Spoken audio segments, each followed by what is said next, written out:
교회 소식 먼저 말씀드립니다. 다음 주일 5월 첫 번째 주일 예배에 주님의 성찬식이 있습니다. 그리고 다음 주일 7일 후에 임원회로 모입니다. 다음 주일이네요. 5월 14일 어머니 주일입니다. 기억하시길 바라고요. 교우 소식입니다. 이진유 권사님의 신장 결석 재수술 팔로업 소설이 5월 9일로 예정되어 있습니다. 기도해 주시기 바랍니다. 나비기 권사님, 나이지 권사님이 2주간의 한국 방문을 마치시고 지난주 수요일날 돌아오셨습니다. 건강하게 돌아오신 것 주님의 인도하신 줄 감사드리고요.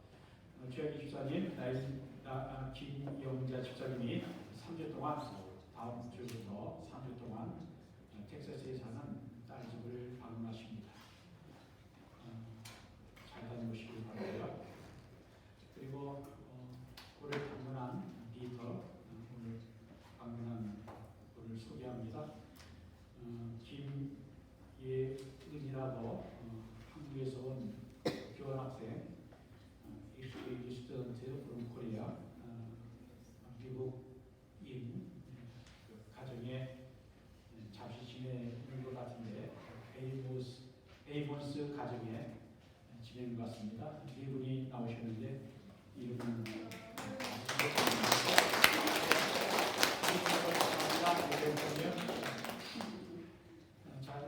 잠시 일어나 주시고요. 제가 하나님 말씀 시편 34편 1절, 3절, 8절 말씀 읽어드립니다. 내가 여호와를 항상 송축하며 내 입술로 항상 주를 찬양하리이다. 나와 함께 여호와를 광대하시다 하며 함께 그의 이름을 높이세. 너희는 여호와의 선하심을 맛보아 알지어다. 그에게 피한 자는 복이 있도다. 아멘.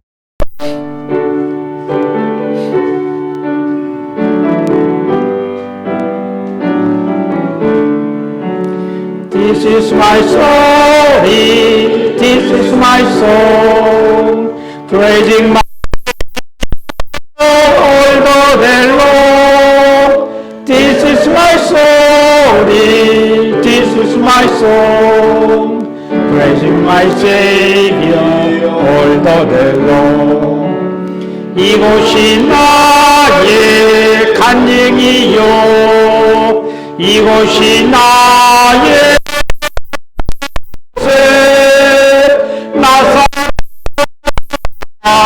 끊임없이 구주를 찬송하리로다.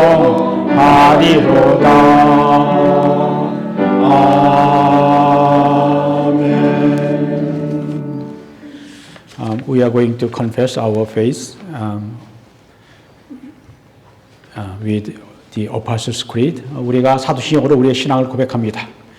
전능하사 천지를 만드신 하나님 아버지를 내가 믿사오며 그 외아들 우리 주 예수 그리스도를 믿사오니 이는 성령으로 잉태하사 동정녀 마리아에게 나시고 본디오 빌라도에게 고난을 받으사 십자가에 못 박혀 죽으시고 장사한 지 사흘 만에 죽은 자 가운데서 다시 살아나시며 하늘에 오르사 전능하신 하나님 우편 앉아 계시다가 저리서 산 자와 죽은 자를 심판하러 오시리라. 성령을 믿사오며 거룩한 공예와 성도가 서로 교통하는 것과 죄를 사하여 주시는 것과 몸이 다시 사는 것과 영원히 사는 것을 믿사옵나이다.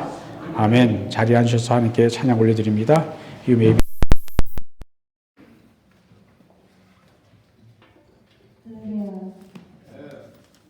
오늘 이렇게 귀하고 복된 주일날 주님의 은혜로 하나님 보좌 앞에 기쁨으로 감사하며 예배드릴 수 있도록 허락하신 우리 주 하나님 아버지께 감사드립니다. 이 시간 우리의 마음을 들여서 주님께 찬양 드리시겠습니다.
목사님 기도하시겠습니다. Let us pray.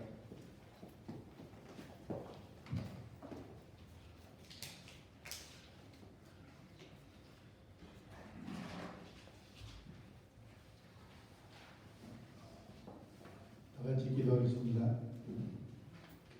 길이요 진리요 생명 되시는 하나님 아버지, 나아갈 길을 잃어 방황하는 하나님의 백성들에게 진리의 등불을 밝혀 4월 한 달을 잘 마무리할 수 있도록 인도해 주심에 감사합니다.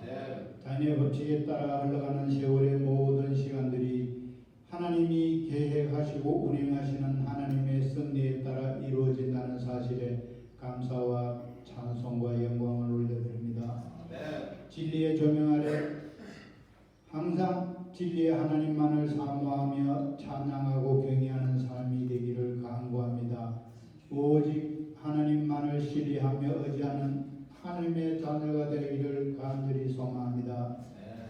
지난 한 주간을 돌이켜보며 어둠의 영이 현혹하는 분주한 세상에서 삶의 중심을 제대로 잡지 못하고 방황했던 저희의 어리석음을 고백하며 회개합니다. 회개하는 심령들을 긍휼히 보시고 용서해 주옵소서. 죄악의 선뿌리들을 제거해 주시고 하나님의 선하신 뜻을 깊이 헤아리게 하시고 모든 것을 협력하여 선을 이루게 하는 삶을 살게 하옵소서. 하나님 아버지, 이 교회를 위해 기도합니다. 지금 저희 교회에는 건강하지 못한 하나님의 자녀들이 많이 있습니다. 그들에게는 건강한 삶을, 마음의 상실감이 있는 자녀들에게는 신실한 믿음으로 해결할 수 있는 용기를, 생활에 필요한 물질이 부족한 자녀들에게는 필요한 물질을 허락하셔서 오직 하나님만을 바라보며 살아가는 믿음의 자녀들이 되게 인도하여 주옵소서. 자비로우신 하나님 아버지, 저희 조국 대한민국을 위하여 기도합니다. 대한민국의 긍휼과 자비를 베풀어 주시며 진리로 승리해 주옵소서. 지금 조국의 현실은 점점 더 암울한 어둠의 터널로 들어가고 있습니다.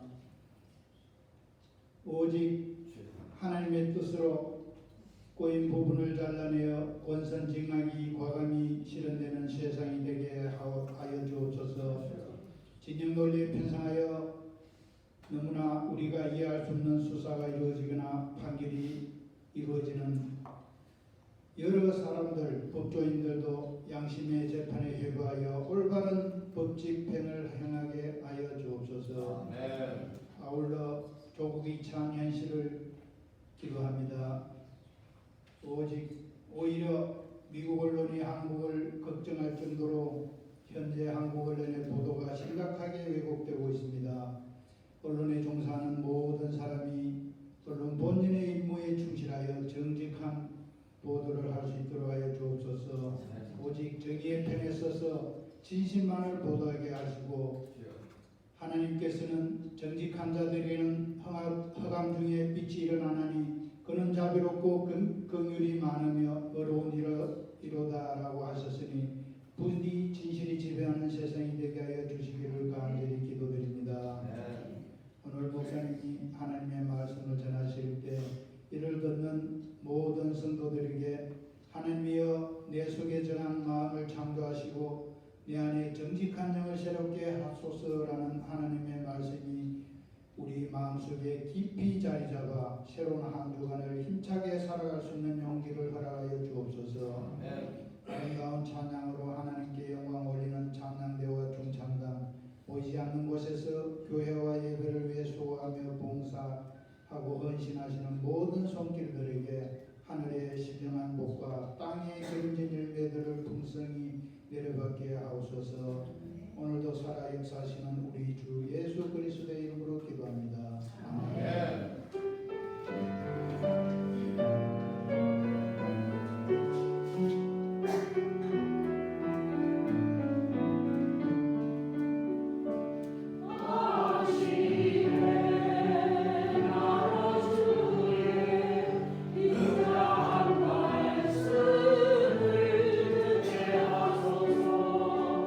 내가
너와 함께 지는 돌과 걸려 넘어지게 하는 관과 되었다 하였느니라. 그들이 말씀을 순종하지 아니함으로 넘어지나니 이는 그들을 이렇게 정하신 것이라. 그러나 너희는 택하신 족속이요 왕 같은 제사장들이요 거룩한 나라요 그의 소유 받은 백성이니 이는 너희를 어두운 데서 불러내어 그의 기이한 빛에 들어가게 하시기 위해 아름다운 복을 선포하게 하려 하시니라. 너희가 전에는 백성이 아니더니 이제는 하나님의 백성이요 전에는 긍휼을 얻지 못하였더니 이제는 긍휼을 얻으리라. 하나님 말씀입니다. 할렐루야. 오늘 주님의 날 이 주일 아침에 하나님께 예배드리러 나오신 성도님들에게 하나님 우리 아버지와 주 예수 그리스도로부터 있기를. 오늘 저는 돌 이야기를 할 것입니다. 세상에 흔한 돌이 아닌 특별한 돌, 산돌, 리빙스톤 이야기입니다. 산돌이란 살아있는 돌, 살리는 돌입니다. 이스라엘 사람들은 돌을 생각하면 가장 먼저 예루살렘 성전이 떠올랐을 것입니다. 성전은 돌로 견고하게 지어졌습니다. 돌은 단단하고 오래갑니다. 이스라엘 사람들에게 성전은 하나님의 임재를 상징했습니다. 그러나 눈에 보이는 돌로 만든 성전은 장차 오실 참 성전이신 예수님을 예표하는 그림자였습니다. 여러분, 돌 볼 때, 아니 돌뿐만 아니라 그 어떤 것을 볼 때에도 주님과 연결시켜서 주님이 어떤 분인가 생각하는 그러한 연습, 훈련이 필요하다는 생각을 하게 됩니다. 또한 돌은 이스라엘 백성들이 광야 생활 중에 물을 낸 반석을 생각나게 했습니다. 이스라엘 백성이 출애굽한 후에 광야에서 물이 없다라고 하나님께 그리고 모세에게 원망하고 불평했습니다. 그때 하나님께서는 반석에서 물이 나오게 하셨습니다. 사도 바울은 고린도전서 10장 4절에서 반석은 바로 그리스도라고 해석합니다. The dead rock was Christ. 예수님은 자신을 깨뜨려 사람의 생명을 살리는 돌이시라는 것입니다. 성경은 신구약 성경 여러 곳에서 그리스도를 상징하는 돌을 말씀하고 있습니다. 먼저 창세기 49장 24절에는 야곱이 요셉을 축복하면서 이렇게 예언했습니다. 요셉의 발은 도리어 굳세며 그의 팔은 힘이 있으니 이는 야곱의 전능자 이스라엘의 반석인 목자의 손을 힘입음이라 라고 했습니다.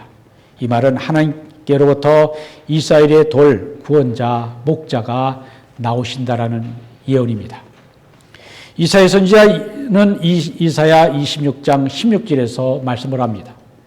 그러므로 주 여호와께서 이같이 이르시되 보라 내가 한 돌을 시온에 두어 기초를 삼았노니 곧 시험하는 돌이요 귀하고 견고한 기초돌이라. 그것을 믿는 자는 다급하게 되지 아니하리로다 하셨습니다. 다니엘은 바벨론의 느부갓네살 왕의 꿈을 해석하면서 이렇게 또 말했습니다. 이 여러 왕들의 시대에 하늘의 하나님이 한 나라를 세우시리니 이것은 영원히 망하지도 아니할 것이요 그 국권이 다른 백성에게로 돌아가지도 아니할 것이요 도리어 이 모든 나라를 쳐서 멸망시키고 영원히 설 것이라. 손대지 아니한 돌이 산에서 나와서 쇠와 놋과 진흙과 은과 금을 부서뜨릴 것을 왕께서 보신 것은 크신 하나님이 장래 일을 왕께 알게 하신 것이라. 이 꿈은 참되고 이 해석은 확실합니다 라고 했습니다. 하나님께서 세상의 강한 나라들을 멸망시키시고 한 나라 곧 메시아의 나라를 세우시는데 그 나라는 영원할 것이라고 하는 말입니다. 시편 118편 22절 23절입니다. 건축자가 버린 돌이 집 모퉁이의 머리띠 되었나니 이는 여호와께서 행하신 것이요 우리 눈에 귀한 바로다 하셨습니다.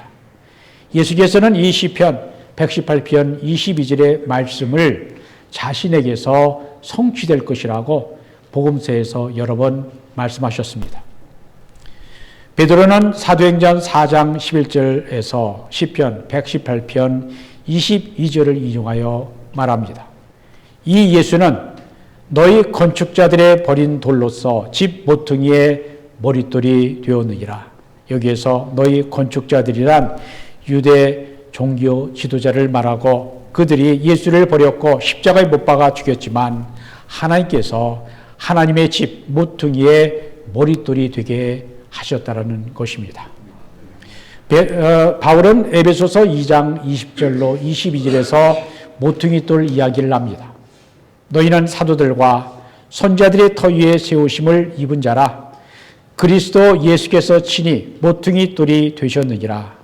그의 안에서 건물마다 서로 연결하여 주 안에서 성전이 되어가고 너희도 성령 안에서 하나님이 거하실 처소가 되기 위하여 그리스도와 예수 안에서 함께 지어져 가느니라.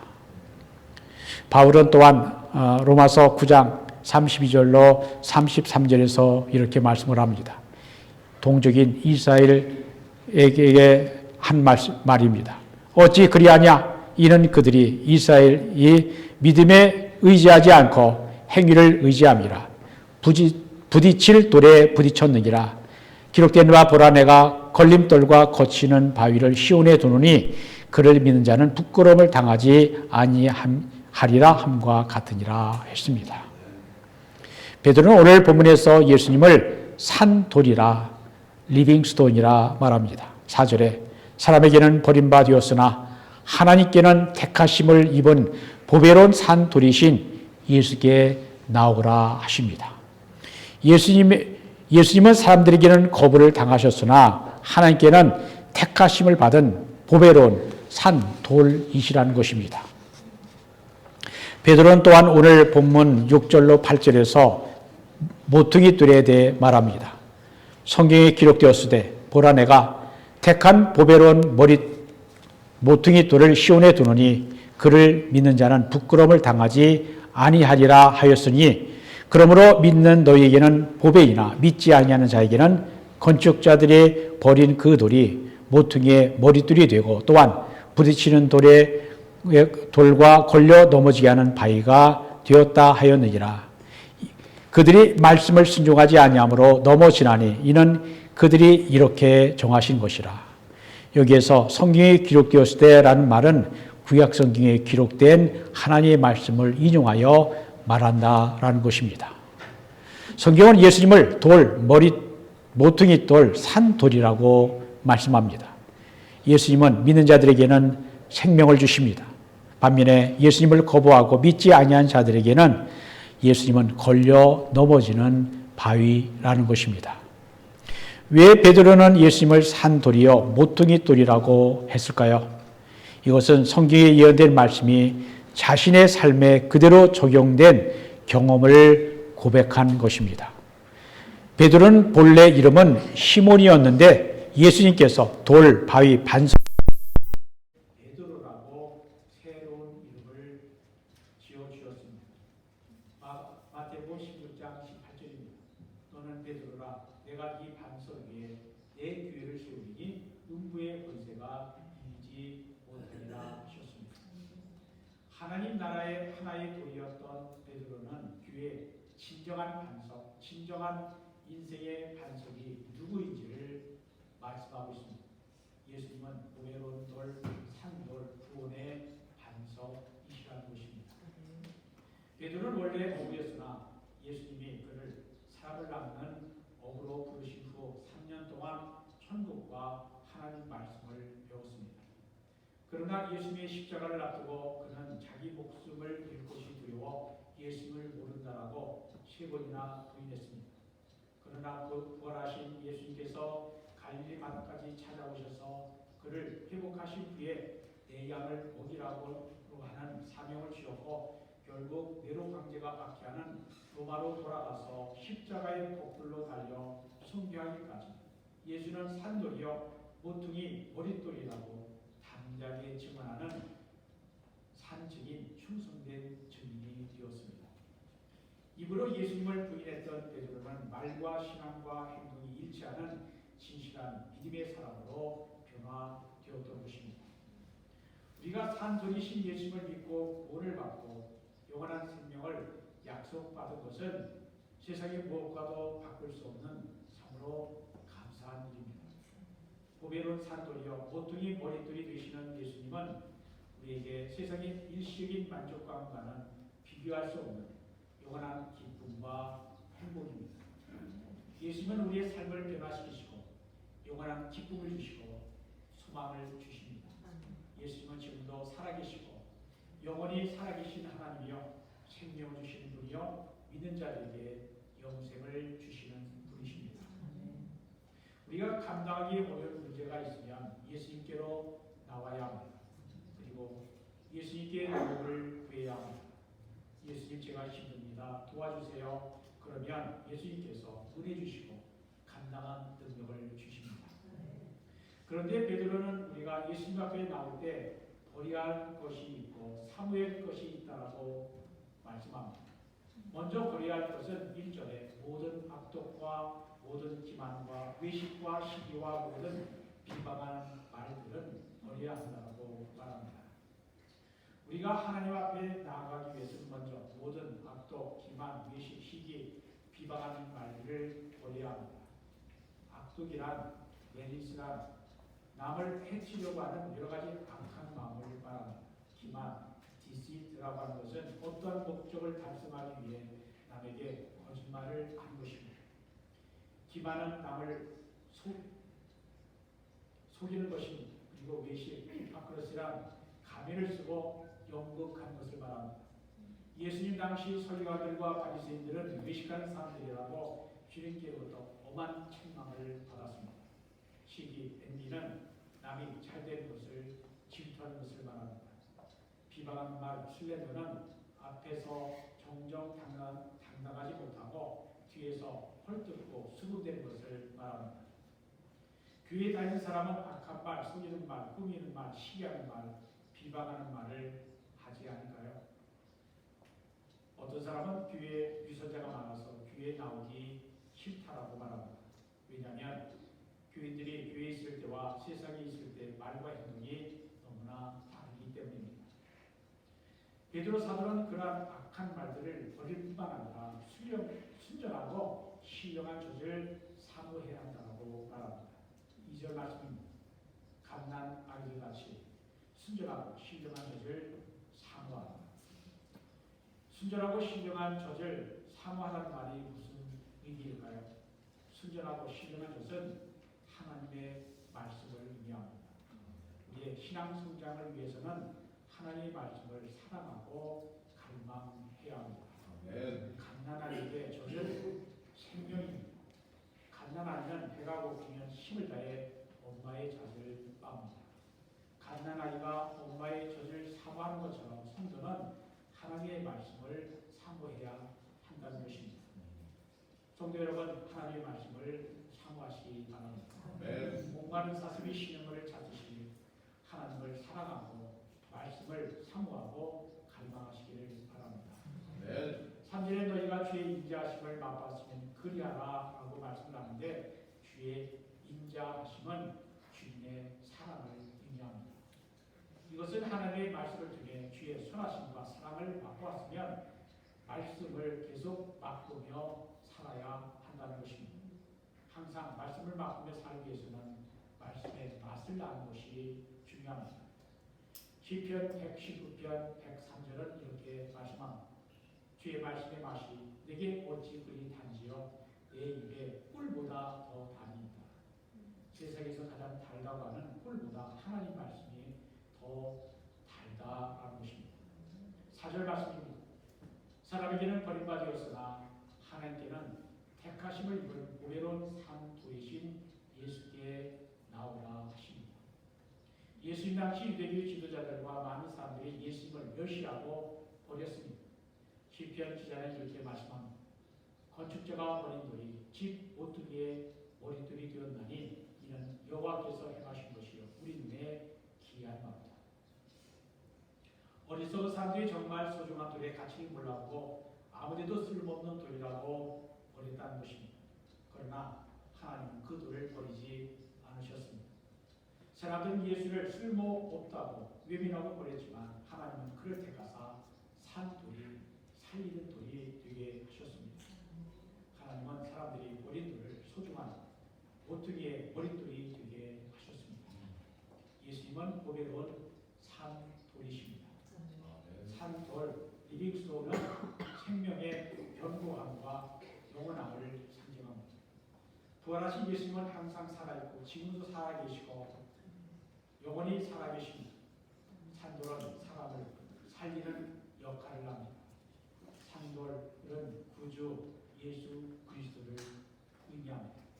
산돌이신 예수님은 생명의 반석이 되셔서 세상 모든 만물의 생명의 기초가 되시며 생명의 주인이십니다. 그런데 베드로 사도는 예수님을 산돌이 아니라 예수님만이 산돌이 아니라 예수님을 믿는 성도도 너희도 산돌이라고 말씀합니다. 5절 말씀 너희도 산돌같이 신령한 집으로 세워지고 있다고 말합니다.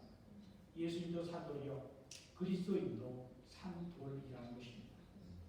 우리가 예수님에 나올 때 하나님은 우리를 예수님처럼 산돌 생명의 돌로 삼으십니다. 우리가 예수님께 나올 때 하나님은 우리를 하나님의 택함을 받은 귀한 돌들이 되게 하십니다. 하나님은 산돌이신 예수님을 믿는 우리를 통해 생명의 역사를 시작하시고 회복의 역사를 이루십니다. 산돌로 세워진 신령한 집 성전에는 제사장이 있어야 합니다. 그런데 누가 제사장이 됩니까? 구약에는 제사장으로 선택을 받은 레위 족속이 있었습니다. 구약시대의 제사장들은 하나님과 이스라엘 백성 사이에 중보자 역할을 했습니다. 이스라엘 백성들이 하나님께 나아가기 위해서는 반드시 제사장을 통하여 나가야 했습니다.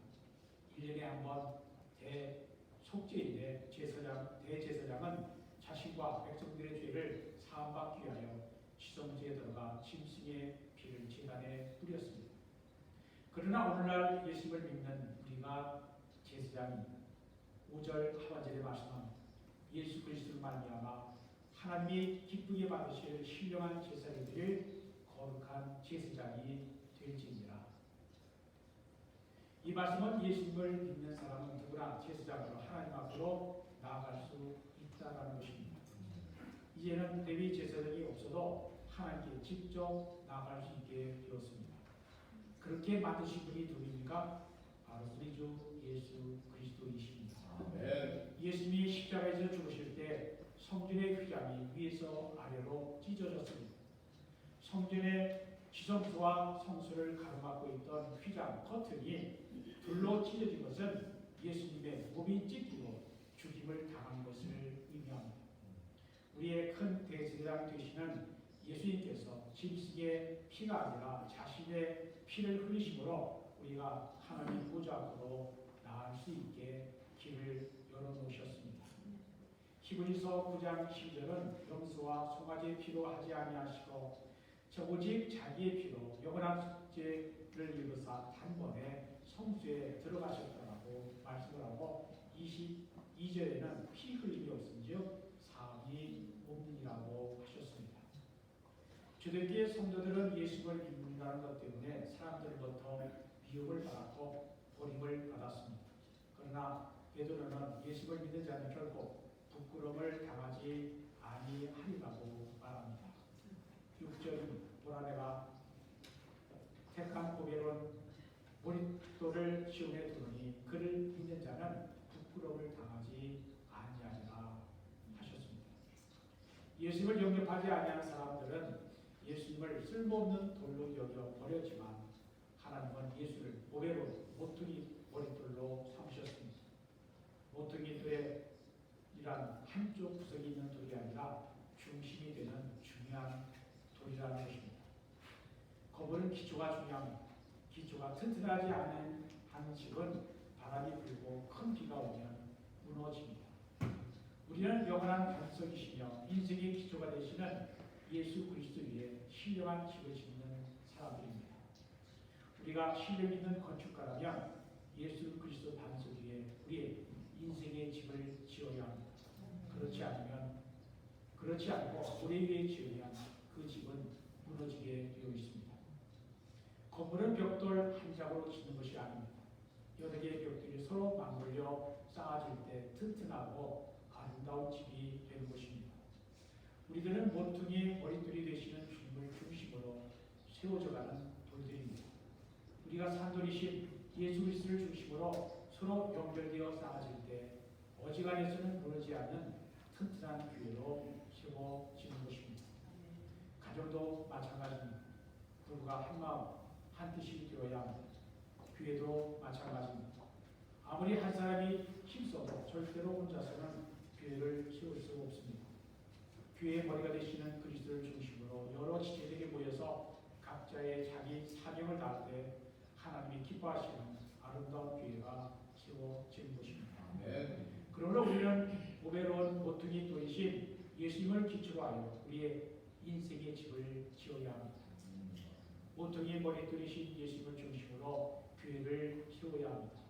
그럴 때 우리는 하나님 앞에서 부끄러움을 당하지 않고 자랑스러운 인생이 될 것입니다. 베드로 사도는 성도들에게 그의 신분이 무엇인가, 성도들에 대한 하나님의 소망이 무엇인가를 말합니다. 우리가 구절을 함께 읽겠습니다. 그러나 너희는 택하신 족속이요 왕같은 제사장이요 거룩한 나라요 그의 소유가 된 백성이니 이는 너희가 어두운 데서 불러내어 그의 귀한 빛에 들어가게 하신 이의 아름다운 점을 선포하게 하려 하십니다. 우리가 어두운 세상을 믿는 믿음으로 살아가기 위해서는 내가 누구인가를 확실하게 알아야 합니다. 아무리 삶이 힘들어도 힘든 세상을 살아가게 하는 힘은 내가 누구인가를 바로 아는 데에서 오는 것입니다. 한스 크리스찬 안데르센의 동화 비온 오리 새끼 어글리 더클린이라고 하는 동화가 있습니다. 비온 오리 새끼는 다른 새끼들이 이 오리 새끼 하나를 유독 미워해서 미운 오리 새끼가 된 거죠. 미운 오리 새끼는 자신이 백조인 줄 모르고 다른 오리들과 함께 살고 있었습니다. 미운 오리 새끼는 진짜 오리들로부터 자기들과 다르게 생겼다라고 또 못생겼다라고 따돌림을 당합니다. 그러나 고생 끝에 비운 오리 새끼는 오리가 아니라 물에 비친 자기 모습을 보면서 높이 하늘을 홀홀 날아다니는 백조임을 깨닫게 됩니다. 백조는 백조라는 자기 정체성이 있어야 합니다. 우리는 엉덩이를 뒤뚱이며 걸어도 괜찮지만 백조는 뒤뚱거리면 안 됩니다. 우리는 흙탕물에 들어가도 표시가 나지 않지만 백조는 깨끗하게 살아야 합니다. 하나님이 미리 하시고 택하시고 불러주신 성도는 거룩한 하나님의 거룩한 백성이라고 하는 분명한 자기 정체성이 있어야 합니다. 우리는 예수님을 믿는 하나님의 사람, 하나님의 백성, 하나님의 자녀들입니다. 우리가 거룩한 하나님의 백성으로서의 자기의 정체성을 확실하게 인식할 것이야말로 힘들고 험한 세상을 이기는 힘이 되는 것입니다. 구절에 우리가 하나님 앞에 어떠한 자리라고 말합니다. 너희는 택하신 족속이요, 즉 하나님께서 선택하신 족속이라는 것입니다. 우리가 세상에서 무시당하고 따돌림을 받아도 우리는 하나님께서 특별히 선택하셔서 하나님의 놀라운 기회 가운데 사용하시는 아주 특별한 존재들입니다. 우리는 세상 사람들과 달리 하나님께서 미리 하시고 특별히 선택하신 하나님의 백성입니다. 그러면 하나님께서 선택하신 백성들에게 주신 하나님의 뜻은 무엇일까요?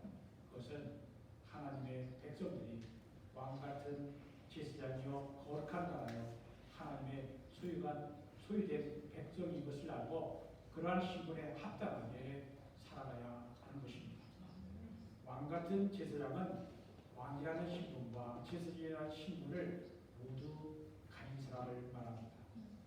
다시 말하면 왕이면서 동시에 제사장입니다. 예수님은 왕이시며 제사장이십니다. 예수님은 만왕의 왕으로서 우리의 큰 대제사장 되십니다.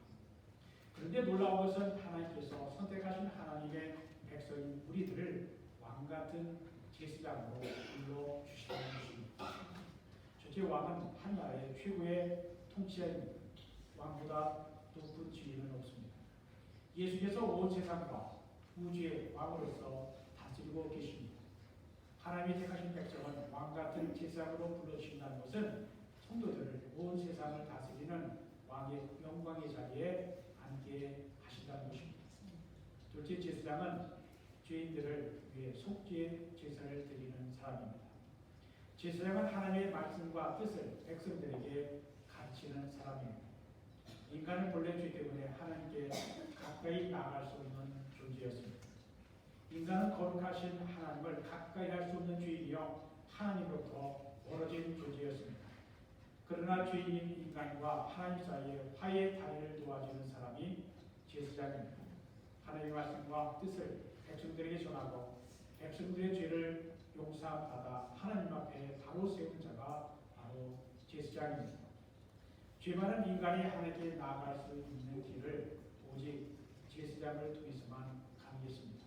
그런데 하나님께서는 제사장의 직분을 예수님을 믿는 모든 성도들에게 주셨습니다.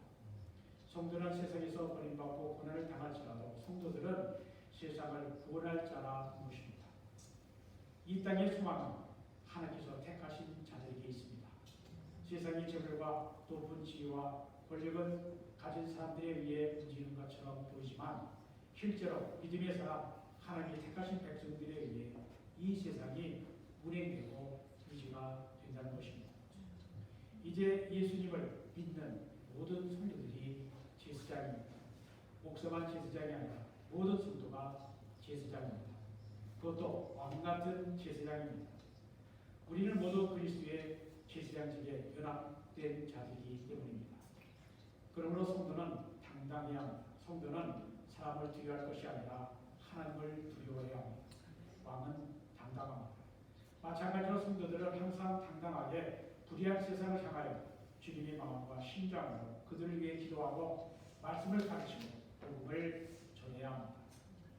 우리는 하나님께서 택하여 세우신 왕같은 제사장들입니다. 하나님은 예수님을 믿는 성도가 하나님과 원수가 되었던 사람들을 인도하여 하나님과 화해시킬 제사장들이라고 하십니다. 베드로는 우리의 신분이 택하신 족속이요 왕같은 제사장들인 것도 중요하지만 우리 그리스도인들은 거룩한 나라여 그의 소유가 된 백성이라고 강조합니다. 거룩이란 구별되었다라는 뜻입니다. 거룩한 나라는 세상과 구별된 나라, 구별된 백성이라는 뜻입니다. 거룩한 백성은 세상 사람들과는 꿈이 다르고 목적이 다르고 가치관이 다르고 행동이 달라야 합니다. 거룩한 하나님의 소유가 된 백성은 생각과 말과 행동이 늘 성경 말씀, 하나님 말씀에 기초하여 그의 소망을 항상 하나님의 기쁨이 되는 데에 두어야 합니다. 하나님은 하나님의 백성이 거룩하게 살기를 원하십니다.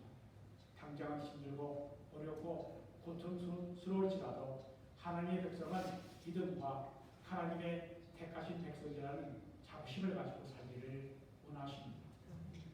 하나님은 세상 사람 편하고 넓은 길로 갈지라도 하나님의 백성은 좁고 험하고 힘든 길, 믿음의 길, 영생의 길을 가기를 원하십니다. 믿음의 길을 끝까지 인내하며 가는 이들을 하나님은 당신의 소유로 삼으시고 크고 위대한 하나님의 선하고 아름다운 길에 사용하십니다.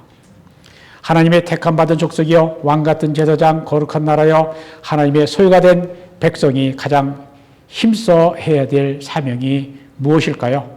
9절 하반절은 이렇게 말씀합니다.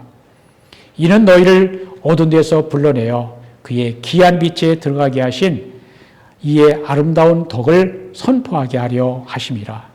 이 말씀은 이러한 뜻입니다. 왕같은 제사장이 해야 할 일은 어둠 가운데 있는 자들에게 하나님의 구원의 복음을, 그리스도의 구원의 복음을 선포해야 한다는 것입니다. 제사장은 자기 자신을 위해 사는 사람이 아닙니다. 제사장은 다른 사람을 위해 존재하는 사람입니다. 제사장은 남을 위해서 일하는 사람입니다. 제사장은 다른 사람들의 죄를 대신하여 하나님께 기도하고 용서를 구하며 중재하는 일을 합니다. 왕 같은 제사장은 아직 예수님을 믿지 아니하는 사람들을 위해 기도하며 전도해야 합니다. 왕 같은 제사장은 어두운 세상 사람들에게 그리스도의 복음을 증거하여 사람들을 주님 앞으로 인도해야 합니다. 이제 오늘 말씀을 마치려고 합니다. 우리가 산돌이신 예수님께 나오면 구원과 생명을 얻게 됩니다. 산돌, 살리는 돌 위에 우리의 인생을 세우면 누구든지 살아납니다. 이 세상에서 고통과 어려움 속에서 끝까지 믿음을 잃어버리지 않고 살아갈 수 있는 힘은 바로 하나님 앞에서 우리가 어떠한 존재인가를 알 때에 오는 것입니다. 우리가 누구입니까? 우리는 신령한 집으로 지어져가는 산돌들입니다. 우리는 하나님 앞으로 나아갈 자격이 있는 제사장들입니다. 우리는 택하신 족속이요 왕 같은 제사장들이요 거룩한 나라요 하나님의 소유가 된 백성입니다. 우리를 미리 아시고 택하셔서 우리의 하나님의 거룩한 백성, 왕 같은 제사장, 거룩한 나라, 하나님의 소유가 된 백성으로 삼으신 하나님의 부르신 가운데 어두운 세상에서 당당히 말씀과 믿음으로 살아 승리하여 하나님께 영광을 돌리게 되시기를 우리 주 예수 그리스도의 이름으로 축원드립니다. 기도합니다. 하나님 감사합니다. 오늘 하나님의 백성인 우리가 하나님께 기도하는 집, 예배하는 집에 모여 찬송하고 기도하며 말씀을 듣게 하신 것 감사합니다. 우리를 통해 하나님이 이루실 일이 있기에 오늘도 생명의 말씀, 하나님의 말씀을 듣게 하시고 아멘하게 하신 줄 믿습니다. 우리가 아멘하는 것이 입으로만의 고백이 아닌 우리의 삶의 고백이 되기를 원합니다. 우리 예수님이 산돌, 살리는 돌이 되셔서 사람들은 예수를 쓸모없다라고 버렸지만 하나님은 그를 선택하셔서 하나님의 집에 모퉁이돌, 머릿돌로 삼으신 것을 우리가 믿고 우리가 예수님께 붙어 있을 때 우리도 우리의 인생을 예수님의 반석에 세워 구원과 영원한 생명을 얻게 하시는 그 믿음과 소망 위에 살게 하신 줄 믿습니다. 그 예수님을 또한 우리가 믿고 의지하는 사람이 될 뿐만 아니라 하나님께서 예수 그리스도를 통해 이루신 그 거룩한 뜻, 아름다운 뜻을 그 복음을 전하는 우리가 되게 하여 주옵소서. 그래서 우리가 하나님의 왕 같은 제사장, 하나님이 세우신 그 역할을 충성히 감당하여 하나님께서 우리를 부르신 뜻을 이루어드리는 우리가 되고 또 우리 교회가 되도록 축복해 주옵소서. 예수님 이름으로 기도합니다. 아멘.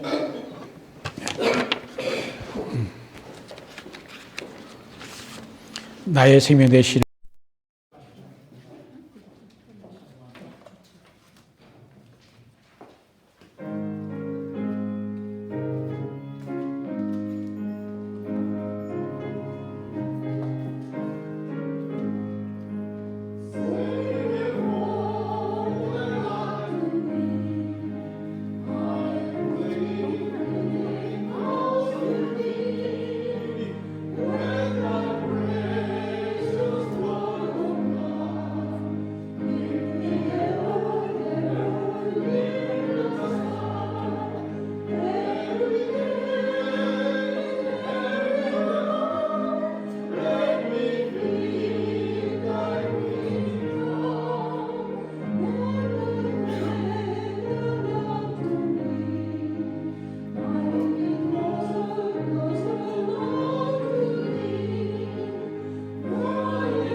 우리의 중생날이 행복이라고 하는 찬송으로 하나님께 찬양을 드립니다.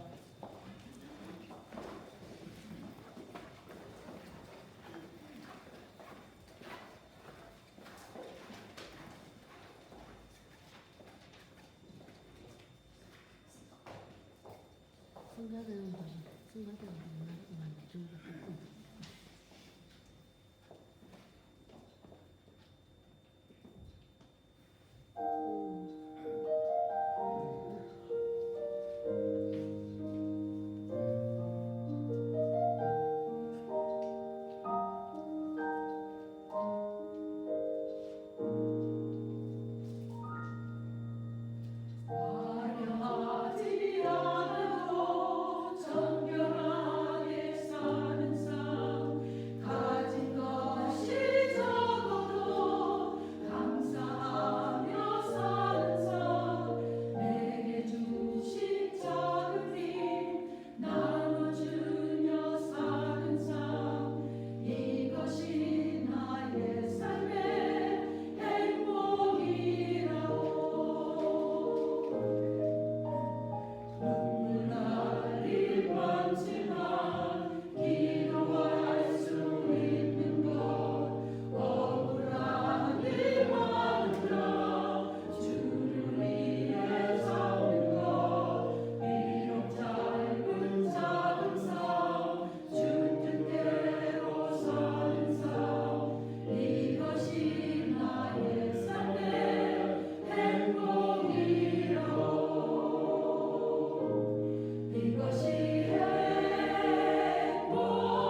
heaven and earth comes from your Lord.